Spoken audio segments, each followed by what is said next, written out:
I think what Hersh has provided is a roadmap, and I think other investigative journalists now will be able to start looking and digging, and I think they probably will.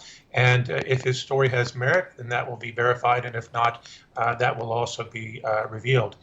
But in terms of Hersh, we know that he's a little bit problematic. We know that his story on bin Laden, where he alleged that the United States basically went in and killed bin Laden, who he says was a prisoner of the Pakistani state.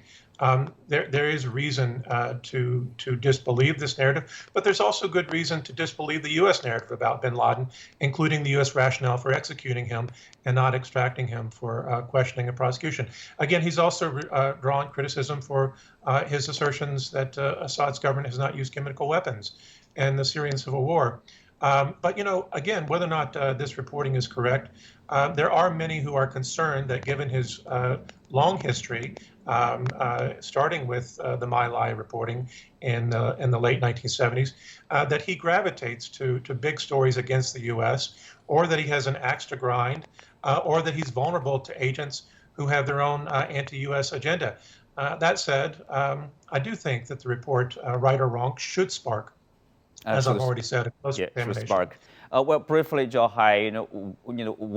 where should we proceed from here? I mean, international investigation to make sure, because this is not only about the interests of European countries, the security of infrastructures or U.S. interests, but also globally. Every country probably, as long as you have a huge infrastructure, that could be put in danger.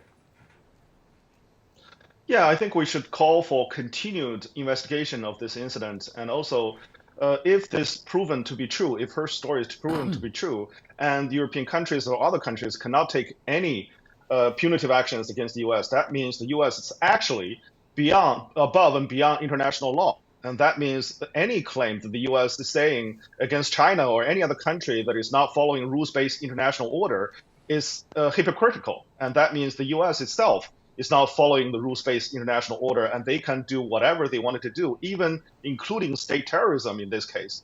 So again, the world needs to unite to fight against this kind of activity and reveal the truth about what happened last year to this pipeline.